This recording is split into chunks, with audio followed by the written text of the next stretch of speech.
दशवर्ष शतानि च वक्ष्यामि मानुषे लोके पालयन् पृथिवीमिमाम् दशवर्ष सहस्राणि दशवर्ष शतानि च दशवर्ष सहस्राणि அப்படின்னா 10,000 11,000 வருஷம் 11,000 வருஷம் பெருமாள் சக்கரவர்த்தி திருமகனாக இந்த பூவுலகில அவதாரம் பண்ணி தசவருஷ சதானிச்ச பக்ஷ்யாமி மானுஷே லோகே பாலயன்னு பிருத்திவீமிமா மனுஷ லோகத்துல நான் 11,000 சொச்ச வருஷம் இருந்து எல்லாரையும் காப்பாத்துறேன். அது மட்டும் இல்லாம ராவணனுடையதான தாயாதிகள் ராவணனுடையதான புத்திரர்கள் எல்லாரையும் நான் வதம் பண்றேன் அப்படின்னு பெருமாள் உத்தரவு கொடுத்தாராம். உத்தரவு கொடுத்துட்டு அதுக்கப்புறமா பகவான் உத்தரவு கொடுத்துட்டு பெருமாள் அந்தரகதம் ஆயிடுறார். இந்திராதி தேவதைகளும் புறப்படுறா. அஸ்வமேத யாகம் முடிஞ்சு எல்லாருக்கும் தட்சிணைகள் எல்லாம் கொடுக்கப்படுறது. அதுக்கு அடுத்தது புத்திரகாமேஷ்டி யாகம் பண்றா. ரிஷிசிங்கரை கொண்டு வசிஷ்டர் செய்விக்கிறார். புத்திரகாமேஷ்டி யாகம் பண்ணும் பொழுது அற்புதமான அந்த புத்திரகாமேஷ்டி யாகத்துல ஒரு தேவ புருஷன் தோன்றுகிறான். கையில பார்த்தா தங்கமயமான பாத்திரம், அதுக்கு மேல இருக்கக்கூடிய மூடி வெள்ளியினால மூடி, உள்ள இருக்கக்கூடியதான அந்த பாயசம் சுத்த சத்துவகுணமுடையதான பாயசம் அப்படின்னு வால்மீகி சொல்றார். அந்த பாயசத்தை கொண்டு அப்படி வெளியில வந்துட உடனே தசரதன் பார்க்கிறான். தசரதன் பார்த்து கை கூப்புறான். தசரதன் வரவேற்கிறான். உடனே இந்த தசரதன் இடத்துல இந்த பாயசத்தை அந்த தேவபுருஷன் கொடுக்கிறான். உன்னுடைய மனைவிகளுக்கு கொடு, உச்சித காலத்தில் சத்சந்தான பிராப்தி உண்டாகும். அந்த பாயசத்தை கையில வாங்கின தசரதன் கௌசலைக்கு ஒரு உத்தரணி கொடுக்கிறான்.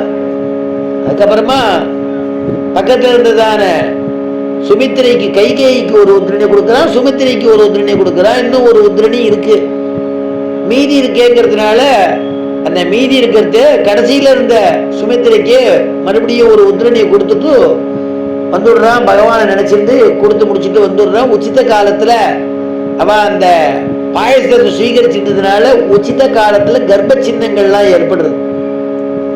கர்ப்ப சின்னங்கள்லாம் ஏற்பட்டு ஆச்சரியமான ஒரு திருநன்னாள்ல அவளுக்கு பெருமாளே அவதாரம் பண்றது. பெருமாள் அவதாரம்னா ஆவிர்பாவம், நம்மளுடைய பிறப்பு மாதிரி இல்ல, பகவானுடைய இது அவதாரம்னு சொல்றது. அவதரணம் மேலிருந்து கீழே வருதுதான் அவதரணம்னு பேர். அதைத்தான் நம்ம அவதாரம்னு சொல்றோம். அப்படி பகவான் அவதாரம் பண்றார். ததச்சத்வாதசே மாசே சைத்ரே நாமமிகே திதௌ ததஸ்த துவாதசே மாசே 12வது மாசம். நமக்கெல்லாம் 10 மாசத்துல நம்ம பிறந்துடுறோம். பெருமாளுடைய தெய்வீகமான வரலாற்றுல 12வது மாசம் என்ன பெரியாழ்வார் சொல்லும் பொழுது 12 திங்கள் வயிற்றில் கொண்ட பாங்கினாள்ங்கிறார். 12 திங்கள் வயிற்றில், 12 திங்கள் 12 மாசம்.